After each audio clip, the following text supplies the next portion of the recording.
friends and families around the world, and welcome back to another edition of your favorite hockey podcast, Our Kids Play Hockey. It's Lee Elias and Mike Benelli with you today, and we've got a topic here titled, This Tip Could Save Your Team for the Season.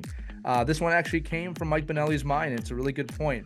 At this point of the season, when you're hearing this, keeping in mind it's just the start of September when we're recording this, although this is an important tip throughout the entire season for any team. Are you doing team building right now? Are you doing the really important team building right now within your team to make sure that there's a cohesive bond, that trust is established, communication is established, accountability is established? It is so important to establish that now. And in our experience, Mike, a lot of the teams out there don't do this. They might think it's a pizza party. They might think all the kids are together. They're at practice. Maybe we have a team meal.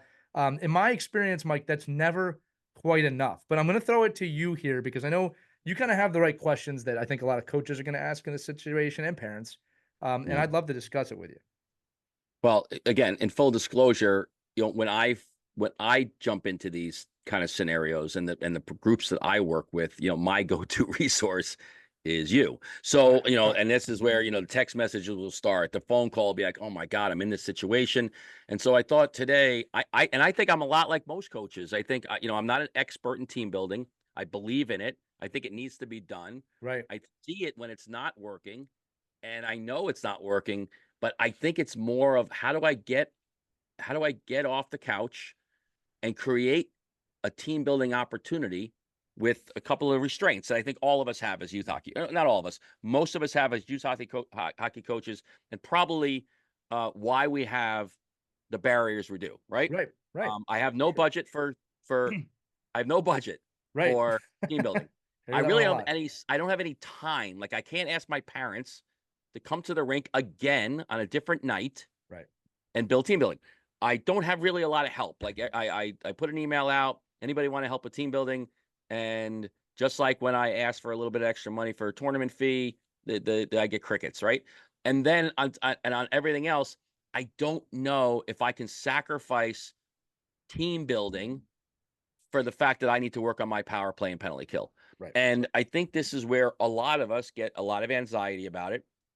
And I just want to ask you, as somebody who does this every day for every level, and we've mentioned this on the show a number of times. This could be done with 6-year-olds and 26-year-olds. And I believe it's such a huge and vital, important piece of what we do. And now is the time, at the beginning of the year, even if we've gone through a struggling first 2-3 weekends, I still think there's time to rewrite the ship and put us in a good situation for a better experience for our kids. Right. And look, there's a few places to start with that. Let me kind of dismiss some of the objections, right? You don't need a ton of time to do this. Not as much. Realistically, 20 minutes a week with the team can accomplish this. All right. What you want. Now, look, I always say the more you can do, the better. But really, 20 minutes will do it. You can't do much less than that. And again, it does depend on the age group. For example, like if you're working with 8-year-olds, 20 minutes is pretty much their threshold anyway. When you get up to the older groups, you can go for an hour if you really want to. So that's number one. 20 minutes a week can accomplish, Mike, what you're talking about, especially at the start of the season. Cost. Yeah, look, if you can't find a third party, and again, I get a lot of work doing that, but I also try and help coaches that cannot do that, right? You just need a point person that can run you through some of these drills and talks. And in my experience, most teams have somebody. Usually it's the head coach, might be an assistant coach. Sometimes it can even be a parent. But you just need someone who's kind of comfortable talking about some of these topics and then running kids through some exercises that support the topics. So those are the two big, I think, objections that you mentioned. You don't need a lot of time. You don't need a lot of money, right? You don't need a lot of resources to do this. And I think from my experience dealing with you, it's the first opportunity, even if I only have 20 minutes, to kind of test the water and see if it is something that's viable for me. Like, nobody's asking you to do a weekend getaway, with your team up in the mountains. Like that doesn't need to Right. happen, right? I think but what can I do in a very small time frame that's really impactful? Right. That I can just kind of steal from you. Like, what Right. are some of the things I No, can no, do? And I'll again, give them and away. and you could Yeah. get big, right? You could get big with this. Yeah. I mean, I've seen some of the stuff you've done with like the Puerto Rican national team, and obviously some of the stuff you've done with some of the premier college programs and youth programs. But again, this is more. I have my 12U team. Yeah. I don't think they're all connected. Kids really don't know each other. The parents really know each other. What can I do just to get myself started? Yeah, it's a funny point you bring up because while I do enjoy working with the high level teams and some of the older players, I really love working with the younger age groups because there's no nice way of saying this. These kids don't have a lot of mental baggage, if you know what I mean by that. Like they're young, right? And hockey's still this wonderful environment that they play in. And yeah, look, I'll give you a few examples and takeaways. And please, everybody listening, take these and do them. They're I want you to do them because it helps develop these kids into young adults and good members of society. So typically, the way Mike, the way I set this up, and I'll go through the examples here, is I will make sure that we stay for 20 minutes after a practice. All right. I get very little pushback from the parents on that because I think everybody's really got 20 minutes. Every once in a while, I'll run into, oh, well, this kid's got another practice with another sport, or, we got to get home for dinner. And this is what's funny, Like 9 out of 10 times they stick around.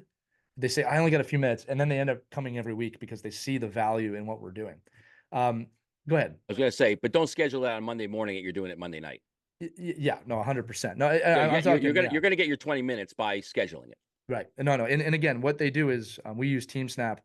Our team managers actually put it in the Team Snap. It's practice and team building right Yeah. after. So and they ask, are you coming? Are you doing this? Because they see the value in it.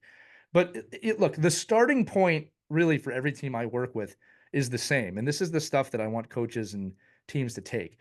The most important fundamental aspect of team building is trust. Trust. If your team does not trust each other, it's not going to work. All right. And it's a lot more delicate than people think. And again, everyone has their own individual definition of that word, and they can vary a little bit.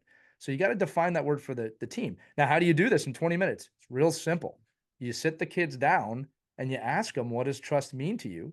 Let them discuss it for a minute. They will talk. You just got to encourage them a little bit. And you'll usually get answers like, I've got your back. Or you'll get answers like, I'm going to do what the coach tells me to do. And these are all good definitions. And then you could explain that, well, they're different definitions. So you all have slightly different definitions. Then what you do is you define what trust means for the team. And coaches, parents, this is where you can get a little creative. I always use one that's my go-to.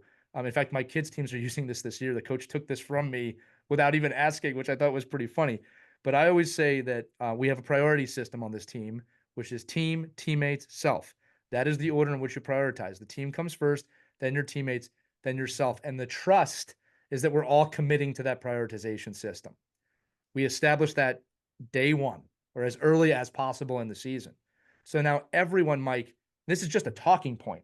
Everyone has that understanding of that's where we're going together, right? Now, to your point, you could say, was that team building? Yes. The team building I do is split up into 5 minutes of talking, like me talking to the team.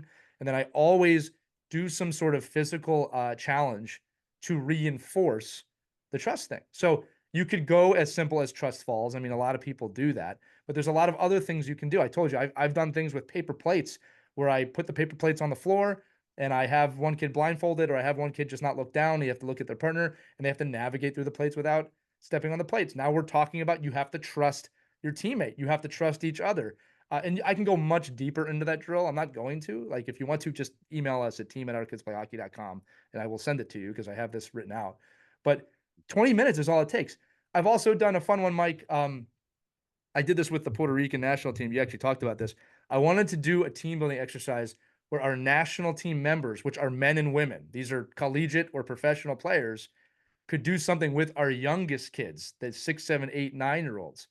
So I put hula hoops down on the ground, about 10 of them, like in a pathway, and you have to jump into each hula hoop along the way and meet in the middle, and you play rock, paper, scissors, shoot. And the winner continues to move. And the idea is you want to move all the way to the other person's hula hoop and you win the game. And it was great because everyone can play that game. There's no competitive advantage when you're 25 or 5 in that game, right? But Right. these all take very little time. They take almost no money. If you don't have the money for hula hoops, use the player's gloves. You have all the resources you need right there with you. all of these opportunities we have, obviously you're talking about basically being in a room in the rink, maybe in your locker room, just in a maybe an open space that a lot of our, common common space that rinks have. But this is really where, you know, you're hitting on the points, right? They're really paper plates. There's no cost to that. There's no cost to, I mean, all of us have hula hoops around, or at least I Well, do, right? I'm going to But say it again, Mike. this, Just to interrupt you. Sorry. A lot of times, if I usually have my plates with me, but like you can use gloves, you can use equipment, like there are obstacles, right? You can use cones, like you have everything you need in the locker room or in the rink. I just always like to say that you don't need a ton to do this stuff. well, I think one of the key points too is that, and what I really, want to hit on at some point is that you, the reason you're bringing this up at in a low cost, low impact way, is that this should be, and it has to be a priority in being the first step Yeah. in team building. And I just want everybody as listening, and especially coaches and managers, that you need to put this on your schedule just like you would if you were going to do special teams practice, Right. right? And how important is that? I mean, how so to your in your experience for the average team, Right. what are we looking at? How many 20-minute after practice sessions do we want to try to schedule? Yeah, that's a fair point. Look, I think you want to go top heavy at the beginning of the season. I think one a month on average should be the bare minimum, just to answer your question. But I think you got to read the pulse of your team, right? I think that the first few weeks of the season, whether your kids know each other or not, you got that first few weeks of the season kind of stuff going on. So it's kind of a reacclimation, get to know everybody's name, get them working together off the ice.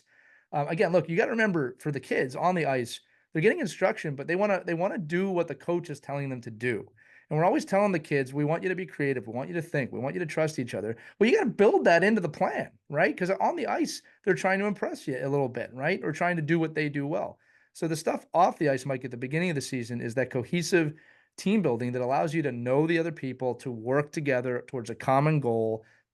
These are the things that kind of separate in the game. Again, I look at it a lot like muscle memory, right?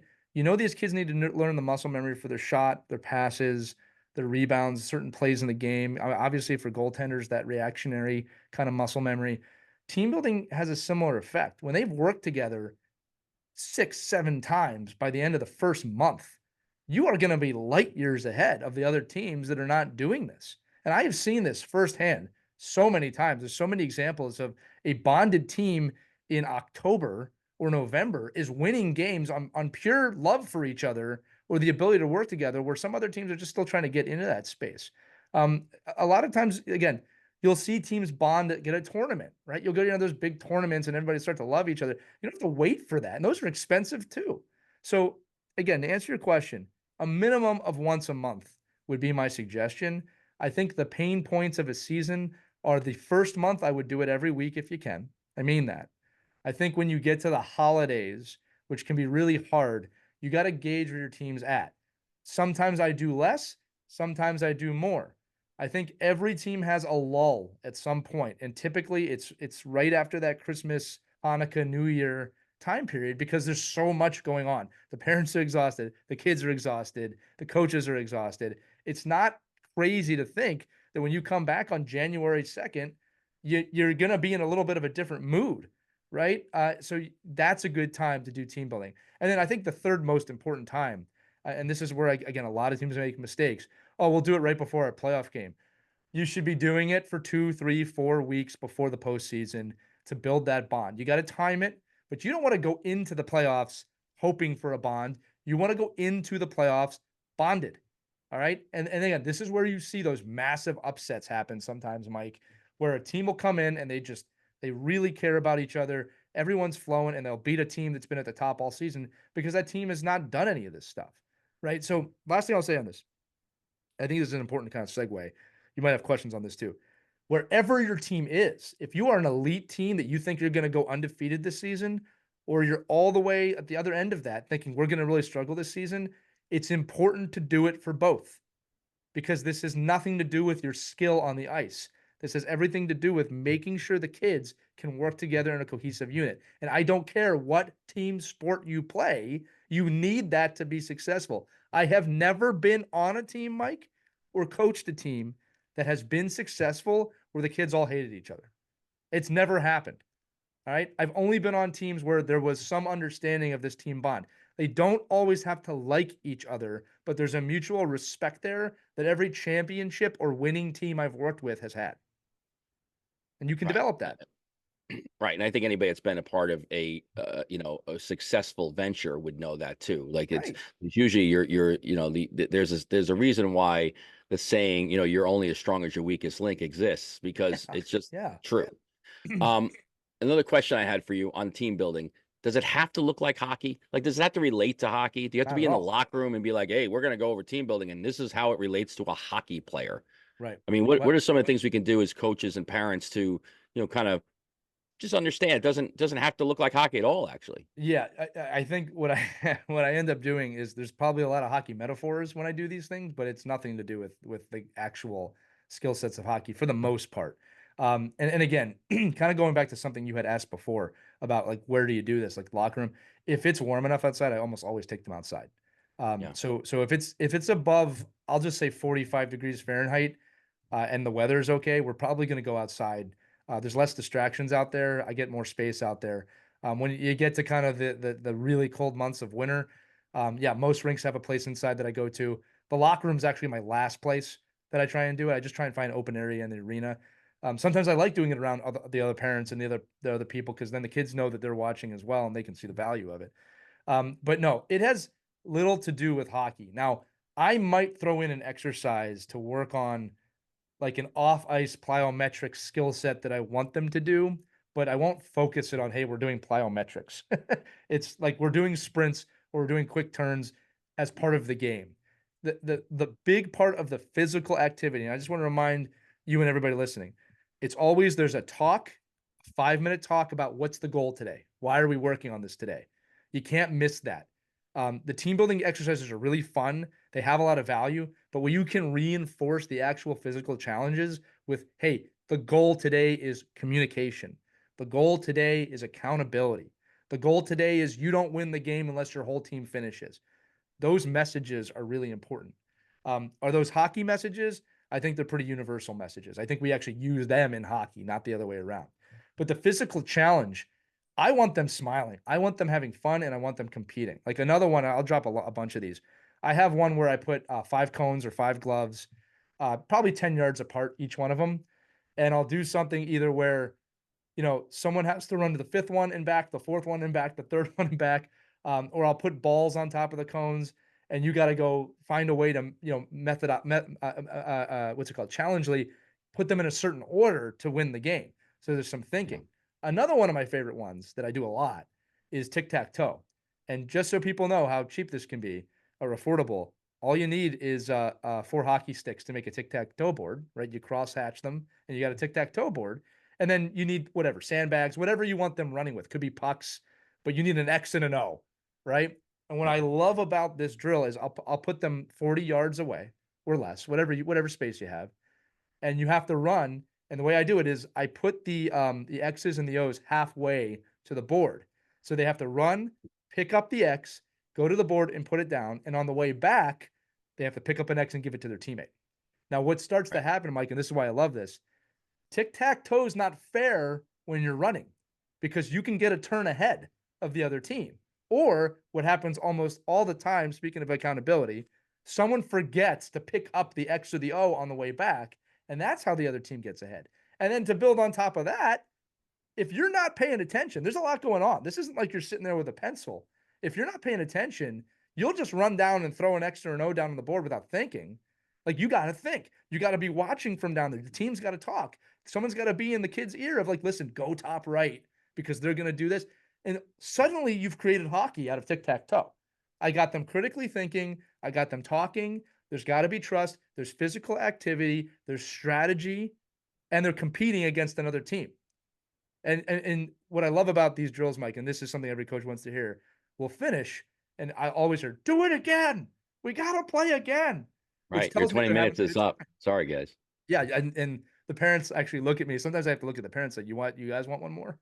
And one of us Yeah, like, and oh they yeah, love it. yeah, Well, no, there's no doubt they love it yeah, too. And I think, we've done tic-tac-toe last year with helmets and gloves. And I think it yeah, just, your kids bring out their own helmets, their own gloves, and you make it work. Let me just pull the thread on that a little bit too about how important it is to design team building activities or something you're going to have in your team that the result you want to get out of it, you can manipulate, right, especially with the youngest kids, right? You don't want the team building activity to turn into failure. right, You've got to right, create an atmosphere for success. So maybe talk a little bit about how do you manipulate that? Like, how do you look at your team and go, okay, yes, it's a team building event, but these are 7-year-olds. They're right, not smart.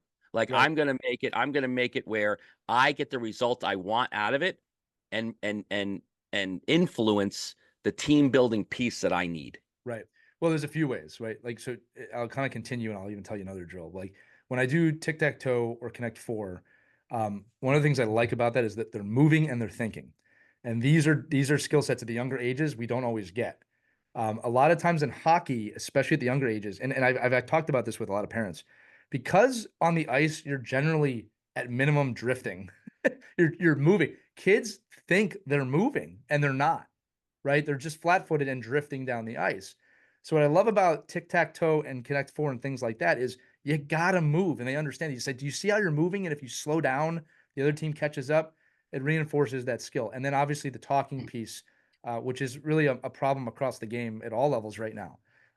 But I'm talking about competitive team building exercises. I also have collaborative team building exercises, which really transfer in the way that you're talking about, where together they have to accomplish something. So the paper plate one is one of those. I always tell teams, and I'm not going to give away the secret here, but I always tell teams that the goal of this drill is to get the entire team from one side to the other. And what ends Yeah. up happening is one player will really be focused on getting only their teammate to the other side, and they'll get there and they'll start cheering like they did it. And I say to them, this isn't the goal. The goal is to get the whole team over there. Now that transfers to hockey. That if you're the kid who goes on the breakaway and doesn't pass, or you're the kid who's not playing defense, we need everyone involved. Another one that I do that I love, and sometimes I'll make this competitive, and sometimes I'll make it the whole team. Is I'll have them stand in a circle and lock arms, and then I'll put a hula hoop. I'll say, unlock your arms for a second, and I'll put a hula hoop on their arms, and I'll say everyone needs to move through this hula hoop. So sometimes the hula hoop travels around the group. Sometimes the group travels through the hula hoop. Again, there's a lot of different ways to do this, but the Yeah. problem solving skill sets that they do transfer, and this is why. And this is my belief, all right? I think most coaches would agree with me that what I'm trying to do from an accountability standpoint as a coach is get the team to be a learning team. So I want kids, and believe me, parents listening, this can start really young. There's going to be an assumption what I'm about to say can't be done in might, and it's not true. I want the kids to start thinking for themselves when they make a mistake. So I'll use kind of a middle skill set. If one of the kids doesn't have a great pass, I don't want them to complain that they suck at passing. And I do want them to come to a coach, but I also want them to critically start thinking, what about my pass is off? What about my balance, my legs? Start asking great questions. So when I do the team building, Mike, I reinforce ask me questions. I'm not, this isn't, I will tell them if it's, you're not allowed to ask me questions, figure it out. But I tell them great questions will lead to great answers. And a lot of times the questions they ask are like, what are the rules of the game? Because I don't give them that. If I say get this hula hoop around, I only tell them get the hula hoop around. Then they'll start asking me, well, wait, can we do this? And I'll say, yeah, I didn't say you couldn't do that. Can we do that? Yeah, I didn't say you couldn't do that. Can we do this? Absolutely not. That's breaking the rules. But the idea is they're critically thinking. And the other key point of it, Mike, is that they're looking to me for some guidance. But when you see these kids start talking to each other and communicating with each other, it's really magical. The other thing is too these drills, and this is important for all the coaches listening. The drills I do are designed to uncover inconsistencies in the team. So if we have a Mm. communication problem, the drills will show that. And again, to answer your question, it gives me the ability as the coach to say, hey, see, this is the communication issues that we have. Let's talk about how we can solve them in this drill. You can't all speak at once. If you have an idea, and this is how I present it, if you have an idea to how to do this drill, how can we organize those thoughts? I won't say this kid talk and nobody else talk, right? Or I've had this happen too. they're all talking, and I can hear a kid saying the right answer. And I'll Yeah. start saying, you guys might want to listen to each other. Someone is saying the right answer, right? Yeah. It sounds kind of funny. By the way, I do all of these with adults too. These aren't limited to just youth hockey. I've done these with businesses too, and they work. Yeah. But yeah, do you see, am I answering your question? Like the skill sets of the team transfer to the game. And you can give me any situation in the game, special teams, 5-on-5, winning the game, losing the game. There's always a team bond aspect that will appropriately put them in that position. Here's another one. Sorry, they're coming to me as I'm thinking here. We've all experienced in youth hockey. You're up by 3 goals and the team gets cocky. It happens all the time. When you do team building, you can do exercises to reinforce, hey, you're winning right now, but if you don't focus the rest of the way, you're going to lose. I do a lot of timed drills where you have to do something in a certain amount of time, and they'll be doing great halfway through the time. And I'll say, hey, don't get cocky because I've Yeah. seen teams get this far and they fail at the drill because you guys are slowing down. It all applies. It's so cool with kids too, because you can put groups together that you know are going to win, and then you can change a kid or two in the group Yeah, without them really knowing you're doing that. right. You can create the atmosphere of, well, you just lost. I know you were hooting and hollering a second ago, and you were Right. laughing in the other kids' faces, but It's now happened. you're losing. Yeah, it's And I happened. love that kind of stuff. And I think it's, but maybe talking too about, the threshold for that team building. Like, when is it? When are you going over? Right, And right, now right, it right. just doesn't become effective anymore because you think you're being successful, right? But don't you want to keep them coming back for more? Absolutely. Yeah, yeah. Look, you got to make it fun. All right. And again, I always tell people it's not gym class, but it's a lot like gym class. Like, but all the kids in your hockey team are athletes, right? It's like you don't have anybody who doesn't like gym, most likely, right? So you got to make it fun for them. And I think a lot of that's in the messaging. This is not a time for me to yell at them. It's a time for Yeah. me to have fun with them. Now, with that said, to your point, I talked about reading the pulse.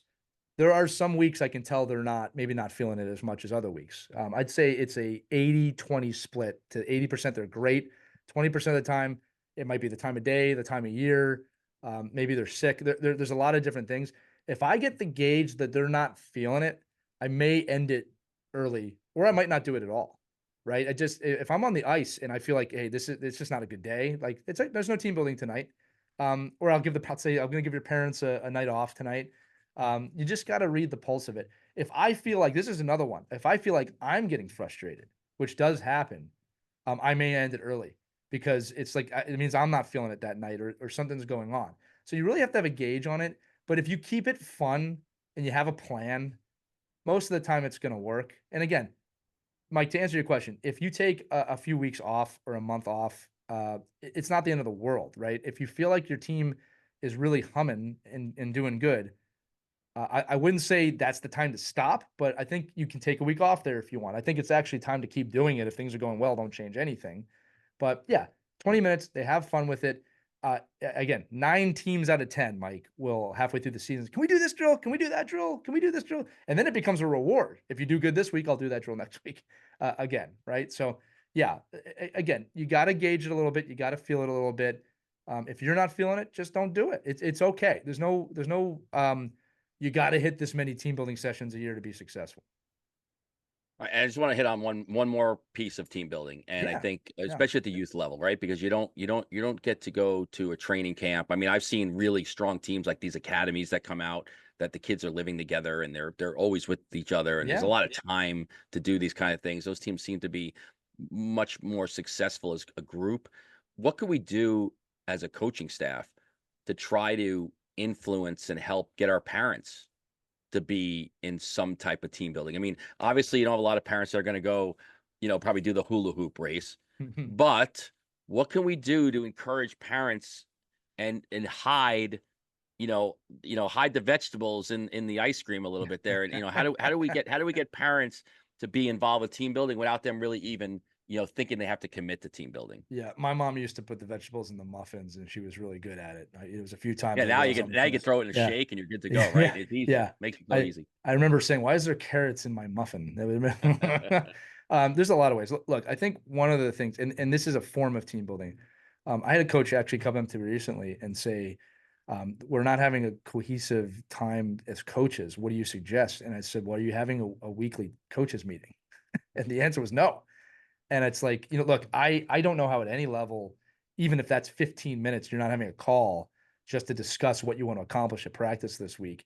Um, this is a little harsh thing to say, but if you don't have the time to do that, what are you doing? Like, why are you coaching? Like, you got to at least be able to put 15 minutes into planning your practice each week, especially at the younger levels. So I always say that the coaching staff is a team within the team, and you should be having calls. And again, look, when you're an adult, sometimes those calls can serve as team building because you're getting to know each other, you're talking. One of the things I love about my son's coach right now is he comes right out and says, like, look, I don't have any ego. If you have an idea or a thought, you tell it to me, and we all respect he has the final decision, but that makes us feel like a team, right?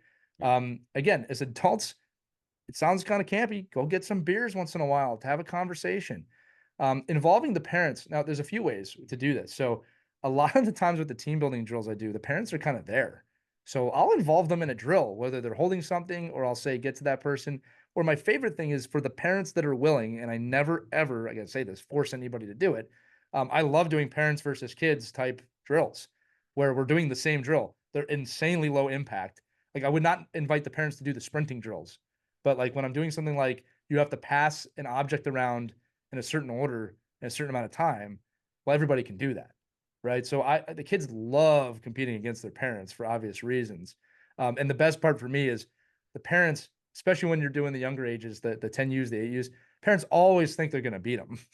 and and it's just they're surprised with how smart the kids are and how creative they can be. Because a lot of times, Mike, I hate to say this, you got to think like a kid to kind of accomplish some of the drills. And I think as we get older, we forget a little bit how to do that. But at the end of the day, everyone's smiling and everybody loves the team building. So Yeah. just that time together helps create some cohesiveness. I also want to say this too. Like, I don't want to say it's a mistake. It's a misconception that like a pizza party is team building. All right. Team meals are great. I encourage them whenever you can do them, but they're not team building. They're just time together. And that's an important piece of it. But for those of you listening that are parents or just adults, when your company rewards you, I'm doing quotations, with a pizza party, like what is it really? It becomes a commiseration party. You talk about all the things you don't like for the most part. I mean, that's not every business, but like the pizza party's not team building. Team building is getting a group of people or kids together to accomplish a goal together with some parameters. The kids love it and it completely applies. And again, the reason we've titled this episode Tip to Save Your Season is that if you're having problems, this is typically a great solution, right? Um, Again, Mike, a lot of times people at the younger age focus on the outcome of the game, the score, more than anything. I'm not telling you the score is not important. I'm not telling you that you shouldn't be playing to win, but I'm telling you when you're down 5-0 in the middle of a game, you need to know how to change the win of a game. All right. And the win might be have a great shift, or the win might be work together and don't quit. And a bonded team knows how to do that. I think everything is an opportunity for team building. But that's just how my brain works. Right. But Yeah, again, I I hope I'm mean, answering your question. one of the best team building things I've just seen like in the past like couple of months was a college team doing a pizza party, but building their own pizza, and Right. everybody having to figure out the ingredients and how do you Right. make the dough and how do you do and then you have the people that know how to cook and don't know how to cook and all this other stuff's going how to clean, how to click. There's I agree with you. You can't just throw 12 boxes of pizza into a conference room and say, "Oh, look, we did team building. We had the kids eat together." Because the It's kids that lazy. the kids and the kids that the kids that are in their clique are going with that group. The other kids are going with their group. The kid that's gluten free is going with his group, and then and everybody's like kind of is missing out on the opportunity to grow. And I think to your point, all these little nuanced things that you can do that take 20 minutes, that don't take any money, that take a little bit of planning, although you could just do it if You you could. had to. I wing it And sometimes. Just be creative. right, and if you see like, oh, I have an opportunity here, this is unbelievable. Like we ended early, or the Zamboni broke down, or like Right. the excuse of saying, it's like how many times have we shown up at the rink and there's no like the ice time isn't ready, or like, and it's just like, oh, just have the kid. This is the time. Grab it. You have them. Use it. Build something in. Put this in your back pocket. Send Lee a note and say, give me an 18-minute cheat sheet Oh, I'll give you a on few what I things. can do Yeah. when I showed up to a practice and the ice wasn't ready on time. Well, Like, look, let me do something. I'll tell you this too, Mike, that a few kind of, I guess, final thoughts here are It's important to get the kids doing something together that's not on the ice and not necessarily hockey. Like that's one of the things that makes it team building is that you're not so much focused on an outcome on the ice. You're focused on an outcome as a group. And it should never be assumed that the kids do that on their own. All right. There are some teams that are naturally more bonded than others, but it's not a given. Like you got to do this. And I think the teams that are more bonded benefit from this even more than the teams that aren't. And Right. again, I'll use an example right now. Elementary school teams are one of my favorites because you got kindergarten to fourth grade. I mean, that is a massive age gap that spans Right. two, three levels of hockey. All right. So yeah, I got 6-year-olds out there with 10-year-olds. That's a massive gap. So my attitude, there's multiple levels here. As an organization, I don't split them up. People go, why don't you split the younger kids and the older kids? Because I want the older kids to mentor the younger kids, and I want the Right. younger kids to see the older kids as mentor. Now we're teaching leadership. Now we're teaching mentorship. On top of it, too, they may split up on the ice, but we're all part of the same team. Do you know what a first grader feels like when a fourth grader has his or her arm around their shoulder saying, I was where you were once? Don't assume that's not going to happen. Yeah, these kids are Yeah. snotty nosed kids sometimes to you as parents, but you enable them with team building. It's amazing what they can do. One of the great things that I break early in the season, what I just described is not always the case. Um, when I do drills and I've got a young kid in the drill, 6, 7 years old, they're probably going to screw the drill up. All right. Just they're young. And I Right. love it because the first time I do it, you'll see third, fourth graders in this situation like go, come on, and I go, no, no, no, no. If one of us fails, all of us fails. You need to help this kid do it. Encourage them, talk to them. And I'm telling you, I've never had a problem with the kids learning from this. And when it gets to that kid, they understand of like, look, this kid might not do this part of the drill as fast, but we need to support them because I'll usually put another first grader in the other group too. And they start to realize when one of us fail, all of us fail. Now, you tell me how that transcends the hockey. I think everybody listening could do that. But Right. everything is an opportunity. And then, listen, just one more thing you mentioned that made me think here. You talked about kind of the planning for them. There have been days I've had a great plan for a team building exercise, and something bad happens at practice, and I switch on the fly to kind of accommodate what happened at practice or at the last game. We had a situation last year where everyone was blaming one kid for a poor play that kind of ended the game. And I was a little frustrated because that I didn't see it that way. And I was able to change my drill and express that we just don't do that. Whether you think that's true or not, that's not it's a waste of time to blame them. It was a situation where them blaming them on the ice actually resulted in the goal. So everybody played a role in it. And I was Yeah. able to reinforce that fact. I'm going to tell you this right now. At the end of the season, that team won a championship. You could see the difference. They supported each other. They were every time someone scored, it felt like everyone on the ice had scored that goal. Um, that's a tough thing to defeat, right? In a team environment. I'm not saying it can't happen. I always say the only thing that can beat a bonded team is another bonded team, assuming the talent level is equivalent, right? But Yeah. it's so important, Mike, at beginning of the season and throughout the season to incorporate these team building things. And again, look, if you're sitting there going, I don't even know where to begin, man, just go online and search, great team building drills for 8-year-olds. You'll find a flurry of them. Yeah. You might have to get a little creative with how you do them, but a lot of times that's where I go for ideas. I found the ones that I like that work the best. But you can find any team building drill, and as a coach or a parent or an assistant coach, add whatever message you want. Okay, we're doing this because we need to work on this aspect of team. Okay. I would never say, well, we're not doing great with our right side stops. That's why we're doing team building today. That's not the point of it. But Right. I will say this I have never worked with a team ever, to my knowledge, that has not benefited greatly from the team building. I mean, it's always a positive, right? And sometimes when you have a bad practice, team building is the best thing you can do.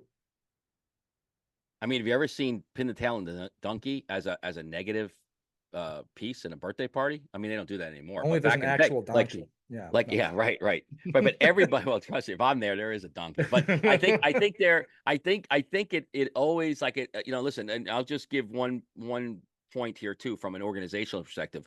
I just did a brick weekend. Like these are the little kids, the best kids around. They're really, really great athletes. They're really really in tune players Right. in like a little training camp. And our junior kids were the kids that actually helped facilitate it. And after I did the team building and the activities with these, 7 and 6 year olds and 8 year olds, the older guys were begging to do Right. it with their Right. team. It always And they were happens. just helping. They're like, we want, like, that was unbelievable. Like, look at the kids, and they had fun, and they got involved, and they wanted to be involved.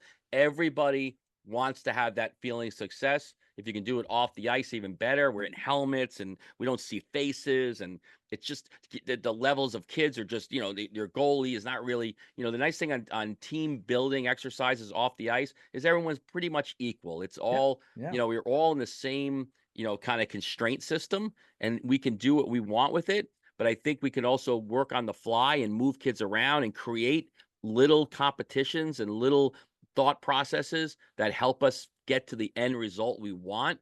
And I think if you follow Lee's advice and go to his site, go to Our Kids Play Hockey, ask the question. Listen. I send out stuff all the time, like, oh, try this, and then let me know how it works. Right. And it always works. It It's a always works. collective And for so, sure. again, it's early in the year. Don't let your season get away from you. If you've just won every game in the past 2 weeks, do this. And if you've lost every game in the last 2 weeks, do Yes. this. It's just, this is 100%. the right time to do it, and set the tone. Your parents will appreciate it. Your kids will love it.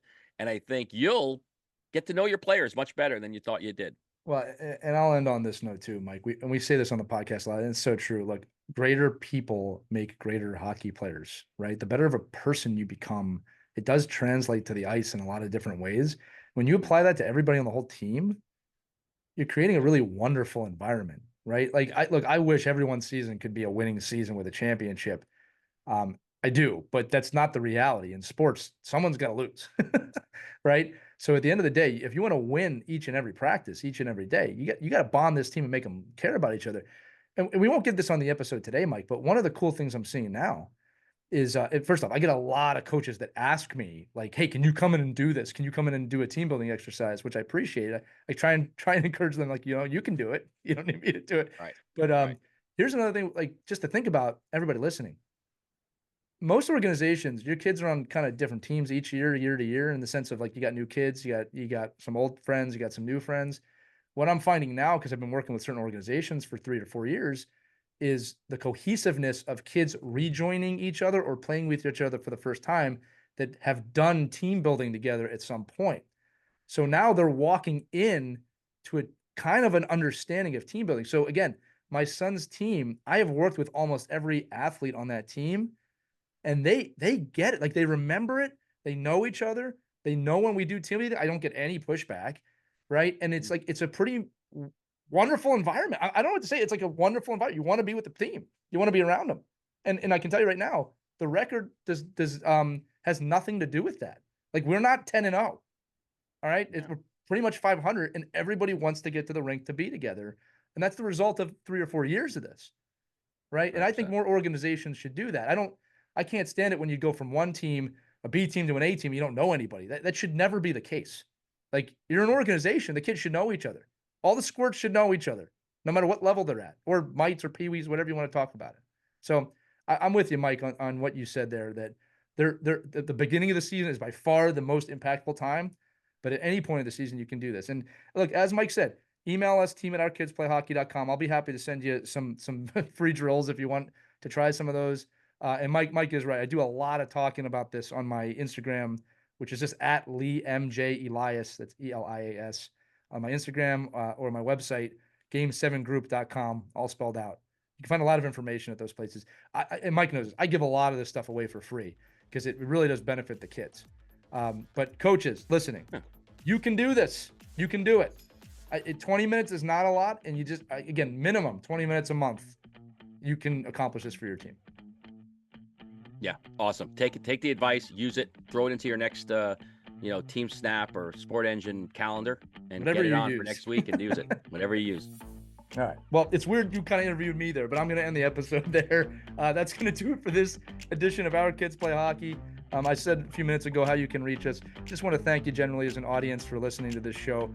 and remind you that the network is pretty vast here. We have Our Kids Play Hockey, Our Girls Play Hockey, The Ride to the Rink, Our Kids Play Goalie. We got something for everybody here, and we just continue to grow on a weekly basis, and we can't thank you enough for the trust you put in us as hockey friends, hockey family around the world. That's how I always say it. So that's going to do it for this episode. We'll see you on the next one. Remember, have a good time. Skate on. We hope you enjoyed this edition of Our Kids Play Hockey. Make sure to like and subscribe right now if you found value wherever you're listening, whether it's a podcast network, a social media network, or our website, ourkidsplayhockey.com. Also, make sure to check out our children's book, When Hockey Stops, at whenhockeystops.com. It's a book that helps children deal with adversity in the game and in life. We're very proud of it. But thanks so much for listening to this edition of Our Kids Play Hockey, and we'll see you on the next episode.